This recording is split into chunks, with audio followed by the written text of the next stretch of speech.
Okay, welcome back dito sa study or lesson natin on limits. So kanina, pinag-usapan natin yung definition. We tried to solve or to prove that a particular limit exists for some functions. And then we touched on the theorems. We have 6 that we have discussed on the theorems. So ngayon, pag-usapan naman natin yung tinatawag nating uh, one-sided na one-sided na mga limits. Ano ba yung mga one-sided limits na yan? So kanina dun sa first few slides natin, 'di ba? Meron tayong dito, yung non-existent limits, 'di ba? From the left and to the right. So when we are searching for a particular limit at a specific x value, pwede natin pag-usapan yung tatlong limits, tatlong klase yan. Okay? So we can examine kung ano yung nangyayari dun sa value ng y kung yung x natin is approached from the left. We can also examine kung ano yung nangyayari sa y as the value of x is approached from the right, or we can also speak of a general limit. So wala siyang from the left or to the right. So ano lang siya, general limit. So yung mga values or yung mga limits ng mga functions na merong approaching from the left or approaching from the right, ang tawag natin doon is yung mga one-sided limits. Okay? Or one-sided limits. Yung iba tinatawag na right hand and the left hand limits. So approaching x from the right or from the left or from the right yields what is called a one-sided limit. So yan yun. No? So mas madidistinguish natin yan sa general limit by the use of a superscript ng plus or minus sign after the value ng x dun sa limit notation. Ito yan. No? Yan. Pag nakakita kayo ng mga ganitong symbol, ibig sabihin yan, one-sided limit yan. So, itong example natin na to, kung babasahin natin to, ang basa natin, it is the limit of x squared as x approaches 3 from the right. No? Ibig sabihin yan, from the right, pag positive, yung limit daw ng x squared equals sa 9. So, babasahin ko ulit. Ano? The limit of x squared as x approaches 3 from the right is equal to 9. O kaya, ganito naman, as x approaches 3 from the right, the limit of x squared equals 9. So, on the other hand, dito sa right side ng ating presentation or ng ating slide, pagka naman yung ating superscript, no? Hindi siya exponent, no? Superscript siya. Pag yung ating superscript is negative, that means the value of x is approaching from the left. Okay? So, pakitandaan yan. So, kung babasahin ko to, the limit of x squared as x approaches 3 from the left is equal to 9. O di kaya, as x approaches 3 from the left, the limit of x squared equals 9. Right? Sana pakitandaan nyo yan, no? Para mamaya magbabasa kayo ng mga limits during our graded recitation. Ano yan? Papabasa tayo ng mga limits. Okay? So, yan lang yung ating klase ng limits. So, tatandaan natin, we have the positive, the negative, yung positive from the right, and yung negative from the left. And then, meron tayong tinatawag na general limit. Yun yung walang superscript. Okay? So, mas ma-appreciate natin yung mga one-sided limits using this illustrative example, no? Para mas makita natin. So dito we have this function or this graph na nakikita natin dito. Then may mga points dyan, may line. No? So let us say, as an example ha, let us say na yung ating function is g of x. Okay? Mapapansin natin dyan, as x approaches -1, no? From the right, as x approaches -1 from the right. So, ibig sabihin from the right, papunta raw dito, no? From the right, the value of what? The value of our graph approaches 2. Diba? So, ibig sabihin daw pala, yung ating value ng function as x approaches -1 kung papunta raw sa right, no? Yan. As x approaches -1, yung ating daw value ng y, mapupunta siya dito sa 2. It approaches 2. Kaya yung ating limit ng, let's say, function of g of x na lang yan, as x approaches -1, tama ba? Na from the right, lakihan nga natin para pang malakasan. Ayan natin, no? The limit of g of x as x approaches -1 from the right, no? From the right, no? So, mangyari dyan, from the right, yan. So, that is actually positive. Yan. As x approaches -1 from the right is equal to positive 2. So, evident naman yan dito, no? Yung ating y, or yung g of x, papunta siya sa value ng 2. So, okay? Ano pa? Ano pa yung example natin dito? Subukan naman natin yung value ng x approaches 1 from the left, no?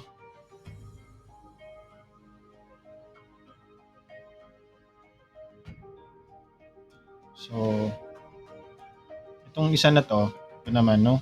Pupunta dito. Ayan.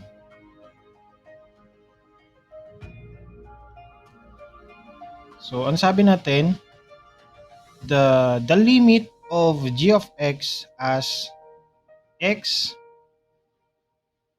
approaches 1, no? Ito papunta sa 1. Yung ating value ng x approaches 2. No? So, sabi natin, another example na nakikita natin dyan, the limit of g of x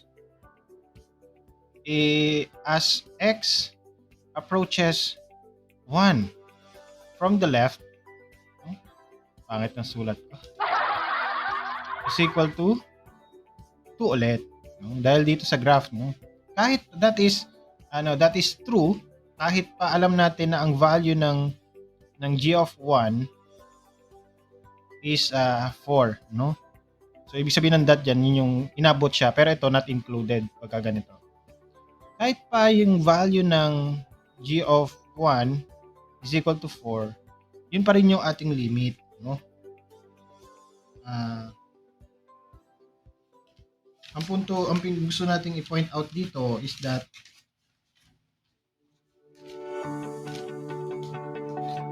kahit pa walang kinalaman yung ating pagkakaroon ng limit,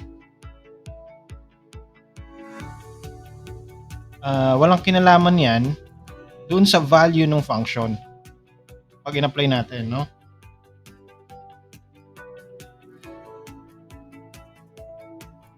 Kaya naman dito sa ating example, the limit of g of x as x approaches 1 from the left, no? As x approaches 1 from the left, ang value niyan ay 2 at hindi 4. That is true even if yung value ng g of 1 is 4. And magiging totoo pa rin yan, yan pa rin yung condition kahit pa hindi nag-exist yung value ng g of 1. No? Ibig sabihin, kahit, let's say, hindi 4 yung value natin, kahit ganyan lang siya, the limit of this function as x approaches 1 from the left still be 2. Kahit na hindi non-existing yung value ng g of 1. So, yan yung ibig sabihin ng pagkuha ng mga left-handed or right-handed na mga limits. Kailangan lang bigyan natin ng pansin tong mga to. Okay? So, ulitin ko, yung existence or non-existence ng isang value ng isang function has nothing to do with the existence or non-existence ng isang limit ng isang function. Okay? Pakitandaan yan. So, another example. Burahin muna natin to. Okay? Another example, green naman. As x approaches 4 from the left, diba? Kung isa na to. As x approaches 4 from the left, ano naging value ng y? Napupunta siya sa negative 1. Tama, no? Ibig sabihin, let's say, ito yung function natin. From 0, aakit siya rito, tapos bababa siya doon. Yan. Papunta sa, yung g of x natin, papunta sa value ng negative 1 pag approaching 4 na yung ating value ng x. So, the limit of as x approaches 4 from the left of g of x is equal to negative 1. Diba? So, kahit na that is true, kahit na yung ating actual value ng g of 4 is actually equal yan sa 3, still, yung ating limit would be negative 1. Kasi yan yung, dyan papunta yung ating function. Kahit pa yung value ng g of 4 ay 3, kung yung function naman natin ay papunta talaga ng negative 1, wala tayong magagawa dyan. No? Yan talaga yung limit niya. Hindi siya mapupunta sa 3 because the function approaches. No? Doon yung punta niya sa negative 1. Never at never siya mapupunta sa 3. Right? So, sana mas na-appreciate nyo yung visually yung mga right-handed or left-handed na mga limits. So, let us take this final example on the one-sided limits. No? Ang gusto kong bigyan ng emphasis dito is yung term na approaches. No? Ibig sabihin, papunta saan. No? Kaya, kung saan papunta yung function, yun yung magiging limit niya. No? So, isa pa, siguro, block naman gamitin. Let us find ito. The limit as x approaches 4 from the right of g of x is equal to, so ang sabi dyan, we are trying to find for the limit of g of x as x approaches 4 from the right. So, ibig sabihin, ito yan. No? So, the limit of g of x as x approaches 4 from the right is equal to 3. Yes, tama. No? Ito yung ating y. So, ganun lang siya. So, yung mga first few examples natin, akala natin laging constant. Minsan, hindi sa lahat ng pagkakataon, may makukuha tayong value na katulad nito, no? Hindi siya ganun ka-straightforward. Sometimes, yung ating x, kahit na nag-approach yung ating x sa constant value, yung ating y, yung value ng y, may grow infinitely positive or infinitely negative without bound. So, tataas. So, one example of that is yung ating value ng yung function, 9 basic function katulad ng ng inverse, diba? Yung inverse, ang function ng inverse ay kung maaalala ninyo, that is y is equal to 1 over x, yun yung basic function na yan. Yung graph niya, ganito yung itsura. So, meron tayo sa third quadrant, then meron tayo sa first quadrant. Then, kung i-consider natin yung function na yan at pinahanap sa atin, what is the limit of the inverse function 1 over x as x approaches 0 from the right? So, ang ibig sabihin, titingnan natin, nanggaling daw sa right, ano daw yung magiging value ng 1 over x or yung y? Pagka yung ating x is manggagaling sa right, papunta sa 0. Ibig sabihin, yung ating y is tataas ng tataas ng tataas, tataas ng tataas, pataas ng pataas, no? Pero hindi niya maaabot yung 0, no? And it will become the value of which is infinite. Okay? So, as x gets closer and closer to 0 on the positive side of 0, yung value ng y natin, dyan, base sa graph, will grow without bound. Tataas lang siya ng tataas. Pero hindi niya maabot yung 0. So, magiging infinite yung ating value na yun. When this happens, yung iba sinasabi nila, the limit does not exist. Yung iba naman, sinasabi nila infinite or infinity. No, itong symbol na to, sinasabi nila, yung ating value daw ng limit of this function as x approaches 0 from the right is infinity. So, for as long as naiintindahan natin na yung infinity is not a number, di ba? But infinity is a way to indicate that the function increases without bound. So, kahit na alin dito, kung sasabihin mo na ang sagot is the limit does not exist, or sasabihin mo na ang sagot mo ay the limit is infinity, parehas yan acceptable. Okay? Ang gusto lang natin i-point out dito is that the function, no, as x approaches 0 from the right, the function will increase without bound. Okay? So masasabi lang din, tama rin naman, no, na the limit does not exist kasi nga mag-grow siya na mag-grow without bound, and or pwede nating sabihin that the limit will become infinity. Right? So, napakaganda pagka na-describe natin visually yung ating function.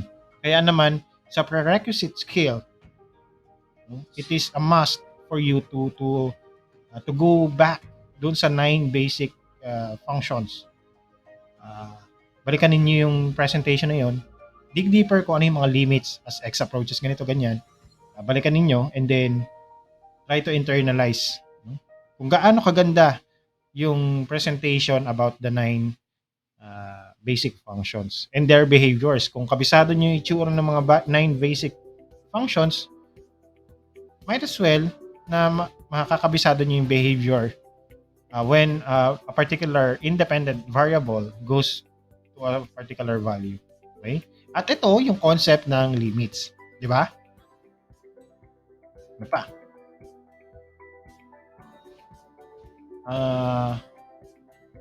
The general limit, no? Diniscuss na natin yan dun sa kanina, yung theorems, no? Kung yung ating function ay polynomial, substitute lang natin yung value ng ating limit.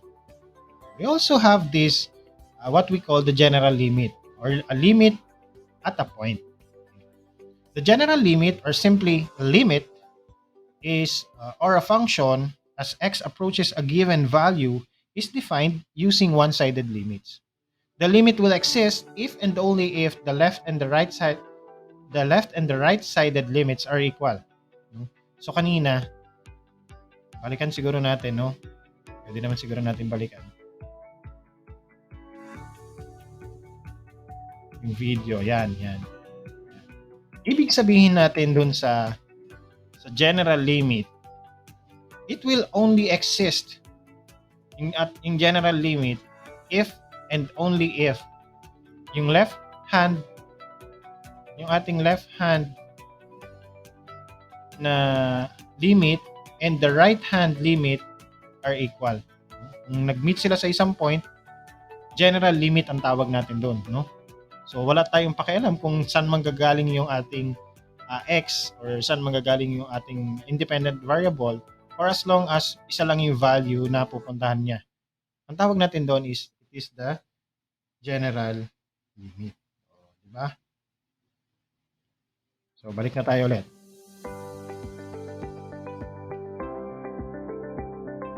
Yan. So, yun nga, tawag natin doon ay general limit. So, let us remember that function value right at the point does not need to exist as long as y approaches the same value from the left and the right side. So, kung sinusubukan ninyong kumuha ng limit, unless you are sure what the function looks like, you should check the limit from the left and from the right. Magandang practice yun. Nakukunin natin yung limit from the left and from the right to make sure that we get a general limit or we get a non-existent limit. O, di ba? So, ganyan ka-powerful yung mga graphs.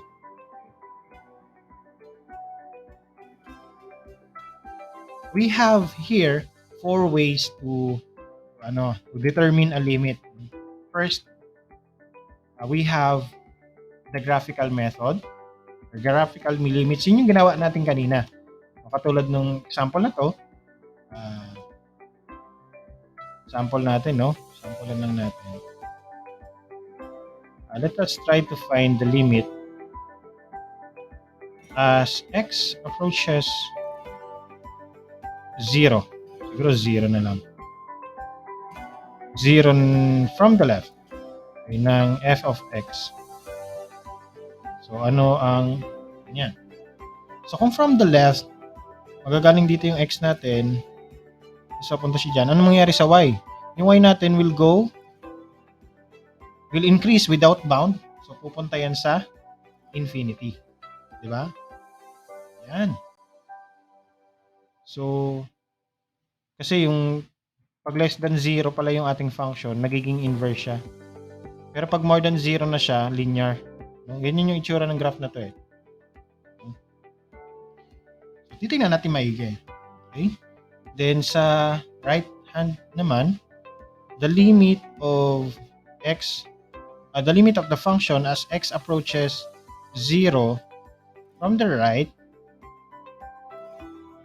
is equal to, so as x approaches 0 from the right, yung value ng ating y will go from 4 papunta rito, tapos mapunta rin siya rito. Therefore, yung ating value ng function will approach -1. Diba? So, that is from the right-hand side ng ating graph. Therefore, ano masasabi natin? Limit as x approaches 0, this is a general limit of f of x does not exist. Okay, hindi siya nag-exist kasi yung left and right-sided limits natin hindi sila equal. So non-existent yung ating limit. O, di ba? Also,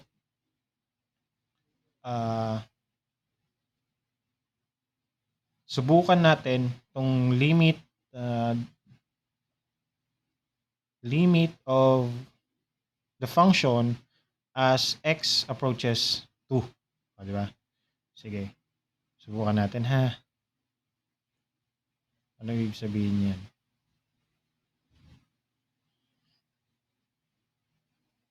So from the left, subukan natin from the left, the limit of f of x as x approaches 2 from the left, ano yan? So from the left muna, approaches 2.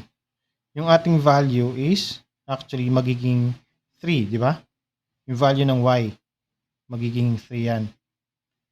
Therefore, sa left-hand side ng ating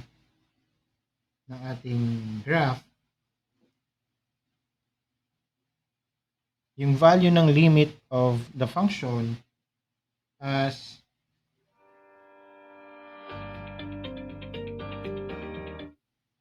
x approaches 0 will be positive 3. Pero sa right hand side naman, the limit of the function f of x as x approaches 2 from the right. No, di ba? From the right, hindi naman siya tumataas, di ba? The value of f of x remains at negative 3. Kung mapapansin niyo dyan, as x approaches 2, yung value ng y natin remains at 3. Kaya naman, masasabi natin, again, the limit of f of x as x approaches 2 in general is also non-existent. So the limit does not exist. Okay? So ganyan yung ating graphical method. So when a graph is provided to us para matest yung ating kakayanan to get the limit, mas naintindihan natin kasi nakikita natin. So any special behavior na dinidescribe nung dinidescribe ng graph, yung nakagandahan sa mga graphical method.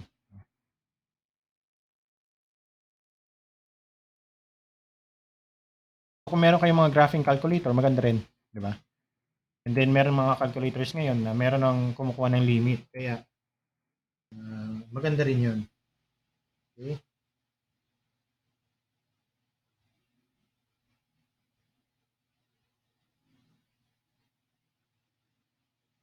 I'm here in the biggest trading floor located. So next na tayo. The next part will be tabular. Ito, maganda rin ito kasi ito kitang-kita yung value ng limit, no? Pagka naka-table. We can also determine some limits from tables and value, but of course, kailangan maging maingat tayo not to assume too much about how a function behaves just on the basis na meron tayong ordered pairs or x and y's, no?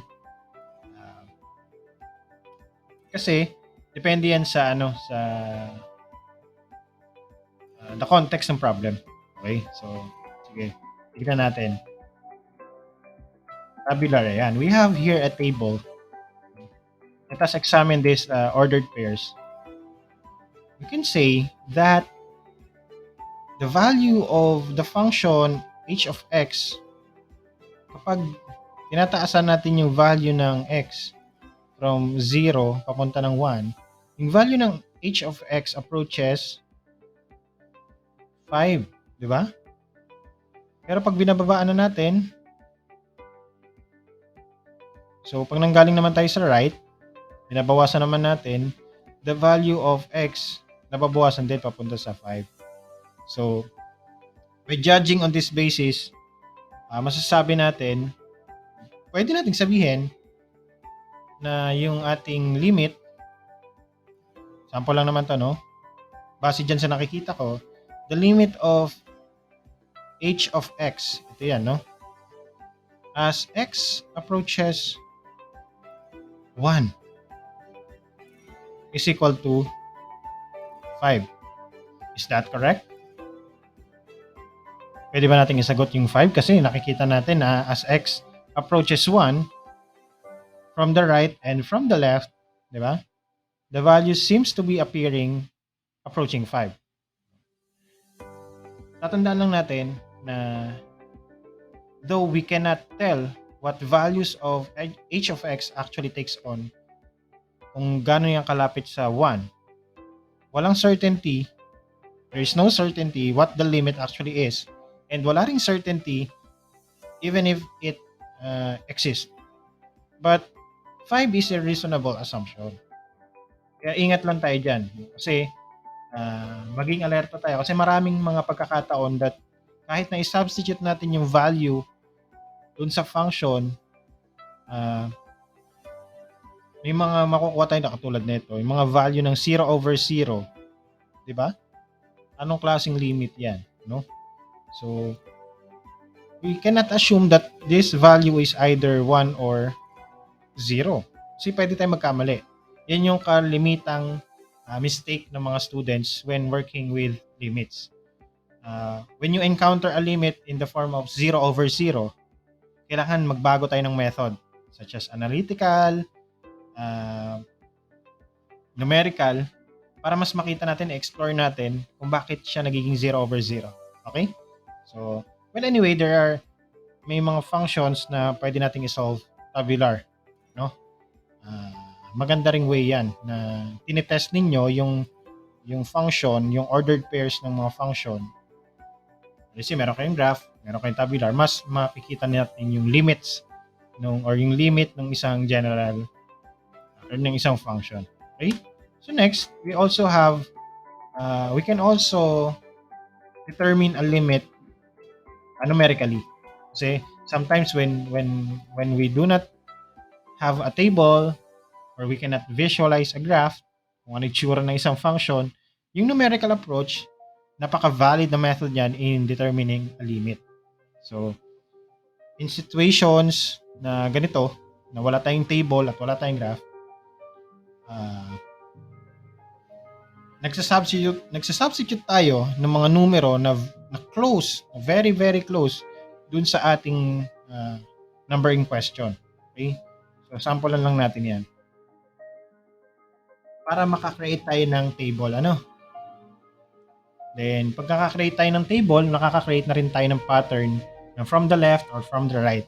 So, subukan natin itong example natin dito. We are to find the limit of absolute value of 2x all over x as x approaches 0. So, walang sinabi kung from the left ba yan o from the right. And kahit ako, I cannot visualize itong itsura ng function na to kasi ito ay absolute value tapos merong inverse. Diba? So, we cannot just substitute 0 in for the value of x kasi alam natin na makukuha natin dyan ay 0/0. And this may not be a polynomial function. No? Or it may not be. Pero, ang alam lang natin is pag sinubstitute natin yung 0 dyan, ang makukuha natin ay 0/0. And we do not want na yun yung sagot natin. We want to explore bakit ganon, no? So, try lang natin. Okay? Yung pinaka-logical na susunod natin pwedeng gawin is to try to substitute yung mga numbers na close to 0. So, subukan natin. So, let's say from the left and from the right. No? So, sample ha. Sample. If x is equal to, let's say, 0.1. 0.1. Then, the value of the expression, value of y, na 2x, absolute value of 2x over x becomes absolute value of 2 times 0.1 all over 0.1, which is equal to 2. Diba? 2 yan. And then, bawasan pa natin, gawin natin if x is, palapitin pa natin sa 0 ulit. No? Yung ating number line, ito yung 0, ito yung 0.1. Palapitin pa natin. Gawin natin 0.01. If x is equal to 0.01, ano naman yung value na expression natin? Y is equal to the absolute value of 2 times 0.01 all over 0.01, which gives us a value of 2. Siguro iniisip nyo na yung limit natin is 2, no? So, syempre, i-check natin. I-check natin sa right, sa left side naman, no? Left hand limit naman. Kasi yung kinukuha natin is right hand. Kanina, from the right. Ngayon naman, from the left.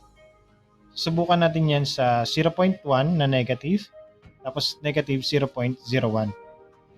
If x is equal to negative 0.1, ano ang value ng y? No? y is equal to absolute value of 2 times negative 0.1 absolute value divided by 0.1 negative. It is now equal to negative 2, right? Yan. So, negative 2 siya. And palapitin pa natin, if x is equal to negative 0.01, the value of y becomes the absolute value of 2 times negative 0.01 all over negative 0.01, which gives us the value of negative 2. Oops. Ibig sabihin pala, if the limit, ibig sabihin pala niyan, the limit of our function, absolute value of 2x over 2, as x approaches 0 from the right, it is equal to positive 2. And the limit of the same function, the absolute value of 2x over, over x pala, over x, no? As x approaches 0 from the left is equal to negative 2. Ano ibig sabihin yan? Ibig sabihin yan, the limit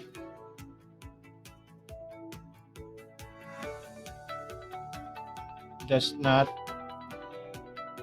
exist. Kasi hindi magkaparehas yung value ng ating left-handed and the right-handed. So indeed, in this case, in this particular case, the limit as x approaches 0 fails to exist. It does not exist at all. If you have a graphing calculator, no, mas makikita ninyo yung visual representation ng result na yan. Okay? So, ingat tayo, ha? Hindi sa lahat ng pagkakataon, we can find a limit for a specific function. Okay? The fourth, purihin ko lang muna to. The fourth way to find a limit of a particular function is by doing it analytically. So, maraming functions na pwedeng yung ma-encounter. Yung mga na-encounter natin dito sa lesson, nagbe-behave sila erratic or unusual yung kanilang behavior. Fortunately, there are also many cases when there are few or no special circumstances. So, katulad niyan yung mga limits involving polynomials or any other smooth functions defined over all real numbers. Katulad ng, example natin, ha? Yan. This is a polynomial, no? Yung x squared plus 2, x plus 1 is a polynomial. So, using yung theorem kanina na diniscuss ko na rin, pwede nating makuha yung limit, value ng limit by substituting the value of 5 dito sa mga variable. No? Therefore, the limit as x approaches 5 ng x squared plus 2x plus 1 is equal yan sa 5 squared plus 2 times 5 plus 1. It is equal to 25 plus 10 plus 1. Therefore, it is equal to 36. Yun yung ating limit ng function na yan as x approaches 5. So, meron pa yata tayong example dito. Yan. We are to find the limit of these rational functions or fraction. Okay? Try natin. Ha?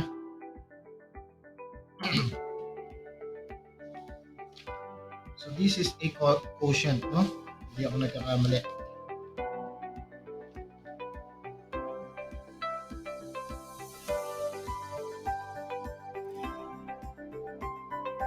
Finding the limit of x squared minus 4 all over x minus 2 as x approaches negative 2. So,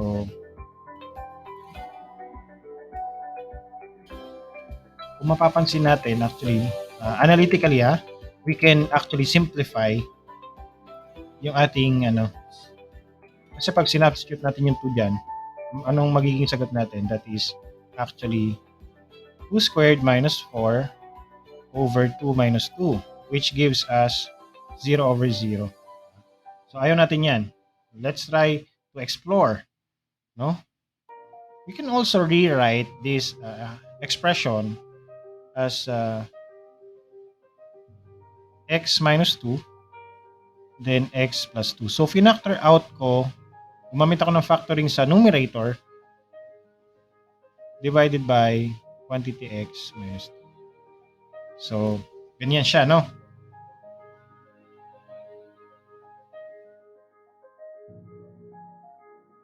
Therefore, masisimplify pala natin yung ating equation or ating expression by canceling yung ating similar expression sa numerator and denominator. This leaves us with an expression x plus 2. Therefore, pwede pala nating i-rewrite yung ating limit as x approaches 2. This from this one, dahil equal naman yan dito, magiging x plus 2 na lang siya. Di ba? And in this case, masasagot na natin dahil yan ay polynomial expression na. So, by substituting the value of 2, no? Value of 2 papunta rito, we now have 2 plus 2 which is equal to 4. Therefore, the limit of x as x approaches 2 of x squared minus 4 all over x minus 2 is not equal to 0 over 0, but instead it is equal to 4. Okay? So, ganyan. Ganyan, na. Ganyan yung ating approach when we are doing or finding a limit analytically. Okay?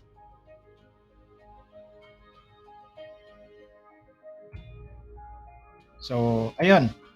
I think that's it. Check kung meron pa. Meron pa tayo isa pa, no? We'll have another one.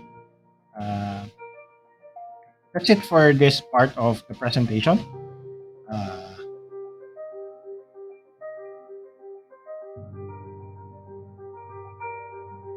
Siguro before I end on this part, I will leave a question to you to think about. Kaya ba, can a limit of a function exist? So, pwede bang mag-exist ang isang limit ng isang function as x approaches a given value of a domain C, let's say, or constant, even if the function has no value, y value at that particular limit or that particular value. Okay? So, ibig sabihin, ulitin ko yung tanong, no? Pwede ba na mag-exist ang limit ng isang function kahit na yung value ng function doon sa ating domain or yung C, constant, has no value? Pag-isipan nyo maigi, ano? I have discussed that and I want to impart yung concept ng limit na yan para maalala ninyo palagi na yung limit is about the function approaching a particular value. Okay? So, mamaya, sagutin ko yan. Alright? So, with that, I will end this part of the presentation and we have on the next part, you will solve some exercises on limits, on finding limits, and then meron pa tayong third part ng ating presentation. Okay? So, maraming salamat at see you on the third part ng ating presentation.